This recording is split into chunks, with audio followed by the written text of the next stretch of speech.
In drought-ridden San Diego, it's hard to think about a flood in your home, but just think of what could happen inside your house if a pipe breaks, a toilet overflows, a washer breaks down.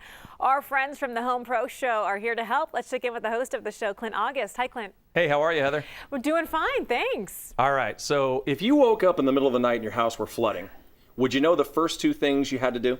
No, I have no idea where I would even start, but somebody told me when I had two sons just to be aware that at some point a toilet will overflow in my house. I've got two sons. It's coming, I promise. And you know what? I really wish at that time that I had known Sean Wilson from S&J Builders and Restoration, because in the event of any disaster, trust me, you want to call these guys with years of experience. And also Greg Cantor from Murray Lampert Design, Build, Remodel, 30 years in the business, the resident pro. Greg, why do we have S&J on today? Well, hopefully you won't have a flood, but you should know how to prepare for a flood, and that's why we brought Sean here to talk about, the initial steps, because floods can do so much damage, from structural to even health. Health issues can happen if you don't deal with it properly. Okay, so Sean, 3 a.m. I discover a flood and it's happening fast. What do I do first? First thing you want to do is get that water turned off. Okay, now when you say turn the water off, we're not talking about at the faucet. Where are we talking Well, about? you're going to try to find the source of the water. So it's going to be either at a toilet, a sink, or if you can't find it there, then shut the main off, which is normally located at the front of the house or inside the garage. And then if you can't locate that, then go to the street. Okay, so first thing, get that water shut off, and then guys, what's the next step?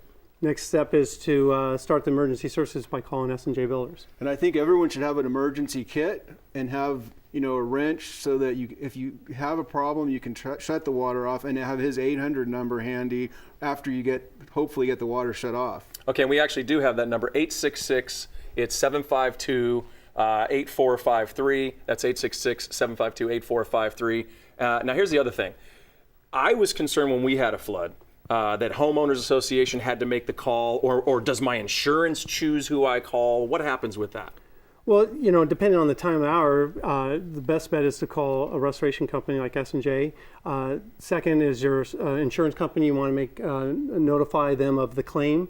And then if you are in a condo situation, notify the HOA, because there could be other units affected.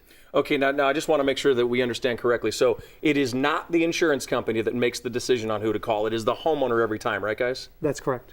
Okay. So when you do go out, what are the steps you take when you go out on a call? Let's say there's standing water. Well, the first step is we are going to review the process with the homeowner of what phases are going to be involved.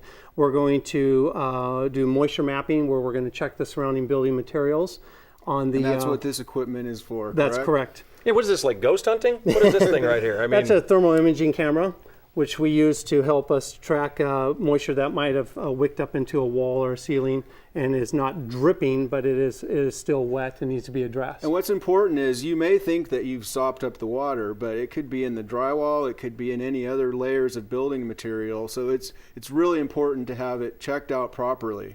That's correct. Okay, so dryers, and what does this do? This is just little prongs here. You just dab it into whatever, and it tells you how moist it is? It's a penetrating moisture detector, so we're going to be able to check for moisture in different, carpet, drywall. If we don't want to do any secondary damage by poking holes in it, we can use a non-penetrating moisture meter, and that's what we can use on wood floors and walls that we might not think are, have moisture in it, or we can dry in place. So I want to reiterate, when you have a problem, you don't need to call your insurance agent. Your homeowners. Or your homeowners. You can call Sean directly, and he's going to be your advocate to make sure from start to finish you get everything put back the way it's supposed to be and within the budget.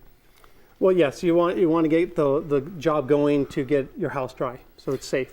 All right, we do have a question through social media. We had a flood in the laundry room. We dried that out okay, but the water got into the carpet in the hallway. Can that be saved? And how do we know if it got into the walls? That's where you need to call S&J Builders out, because of the equipment we use. We can determine if there's moisture in the building materials. All right. Well, Heather, listen, Sean from S&J Builders and Restoration. Again, not just builders, not just in the after phase. We're talking about from start to finish when you have an emergency. The first couple things you got to do, shut that water off and call them. Out of curiosity, these things always seem to happen in the middle of the night. Do they answer phones in the middle of the night, or is it sort of the next business day expect someone to pick Well, I don't know, Sean, you're on the spot now. What do you say to that? We are 24/7.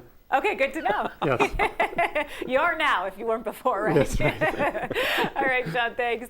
Hey, if you need to get a hold of Sean or anybody else that's approved by the Home Pro Show, go to ApprovedHomePros.com and they'll get you in touch with some local folks right here in San Diego. Thanks, guys. Have a good one.